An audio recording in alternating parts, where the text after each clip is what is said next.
Episode 3 is really about the walls closing in on Frankie and Frankie really kind of losing control. For the first time really in the series, her back is really against the wall. She's really backed into a corner. Even when Jax was around, she still had her kind of gang of people to protect her. Now she's pretty much on her own, and that really causes her to have to do something really drastic to try and solve this problem. Frankie's not coping well. She doesn't have anyone to back her up, so she's trying to find whatever she can to just keep her head above water. And Cindy Lou and her gang come after her.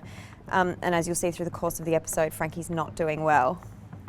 So we see Frankie try a whole bunch of different avenues to get through this day, this hellish day that she's going through. And she gets so desperate at one point that she decides to actively trash the library so she can get thrown into the slot.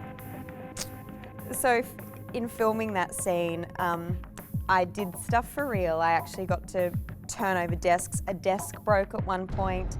I got to throw books, and at some point I threw a book and it hit a clock on the back wall, and I broke it. Time stood still in that moment.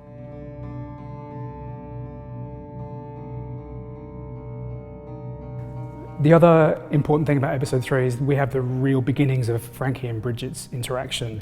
Bridget is a really important character in the third series, and her relationship with Frankie is something that we'll be exploring a lot more down the track.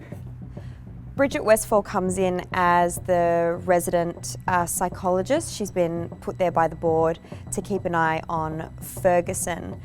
And what's interesting is the dynamic between Bridget and Frankie, and from the outset, it's actually quite a heated connection. I don't want to be picked up by a hot girl in a hot car and driven off into the sunset. Sophie makes a surprise visit to the visitor centre, which is really surprising and shocking for Liz because she's been bashed and she's got this dreadful bruising to her face. The visitation goes dreadfully bad, and she then is approached by Doreen to be her alternate carer for her baby that's due in a few months' time. Liz initially says, no, I can't do it, I'm not good at that sort of stuff. But by the end of the episode, she actually is happy to help support Doreen, which is a really lovely extension of her friendship and acknowledging that they do have a strong bond and that she wants to be part of the baby's life.